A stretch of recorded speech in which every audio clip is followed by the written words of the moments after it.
Guadalupe Peak is a place I've always wanted to go. I grew up in Texas, and you learn from an early age that it's the tallest mountain in the state.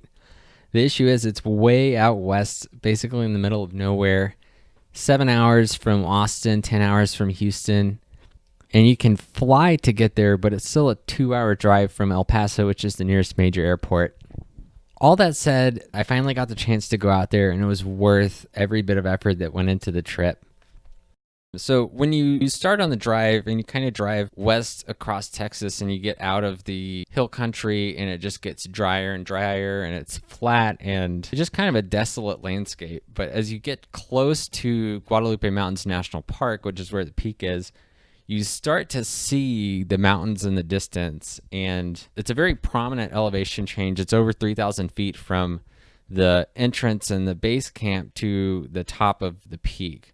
So the vista you get looking at these mountains is just phenomenal. After your long drive, you get to the national park. It's a fairly populated trail. I was surprised at how many people were there the day I was there. During the first few miles, it's very similar to the desert landscape around there. There's some small shrub growth, cactus, very much a desert landscape. But as you get higher, you start to get into other ecosystems.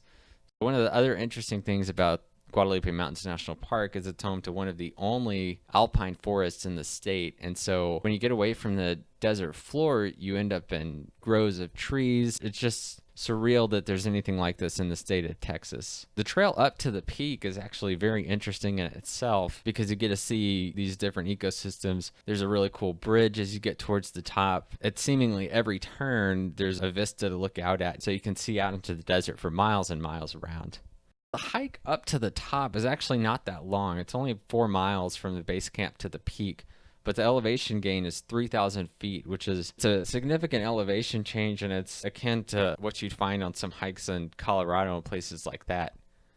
The hike is not easy by any means. The trail is fairly well maintained, but there's still, loose rocks and things like that, and the elevation change alone is just, it makes for a tough hike, but it's well worth it if you like hiking. Certainly for me, having looked at it for all these years, it was totally worth hiking to the top. So when you get to the top, if it's like the day I was there, it's going to be really windy, and that's the first thing you notice. The very highest point of the mountain has this monument on it that was erected by American Airlines in 1958, which I think was when the park was dedicated. That's where everyone takes pictures when they get to the peak.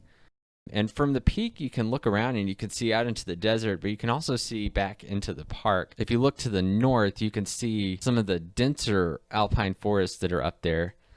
North of Guadalupe Peak is an area called the Bowl, which I've always wanted to go to and didn't actually get to go to on this trip. So that's a large area of pine forest that's enabled because of the park's elevation. You go back in there and there's, real groves of forest and things you wouldn't expect to see in the desert. So that's something I want to check out one day too. The land that Guadalupe Mountains National Park is on was originally inhabited by the Mescalero Apache, with the first permanent settlement being built in 1876. There was a wagon trail south of where the park is. It was an outpost for that. The Frijole Ranch Museum highlights the early days of what life was like out here. There's this phenomenal cabin, and in the yard of the house, which offers some of the only trees in sight, there's a artesian well that feeds this little canal that runs off into the desert. Since this was a ranch headquarters and also one of the only established buildings in the whole part of the state, there's a lot more than you'd expect to see if it was just a house. There's numerous outbuildings, obviously all the things a working ranch would have. It's just a oasis in the middle of one of the drier parts of the park.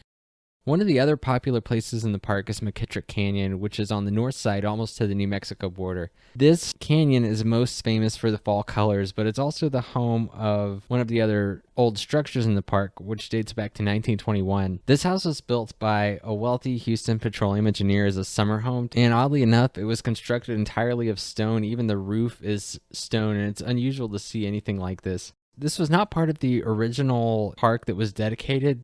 This was donated in 1960 by Wallace Pratt, and then it was incorporated into the park. Mckittrick Canyon is definitely on the list for me to visit again. I barely got to go into the first few miles of the trail, and apparently it just gets more beautiful the further in you get, so that's definitely on the list for next time. Guadalupe Mountains National Park was awesome. There's so much more I want to see there, and I can't wait to go back. I went a little different with this video. Give me feedback in the comments and let me know if you liked it. As always, thanks for coming with me on this adventure. Like and subscribe and come with me on the next one.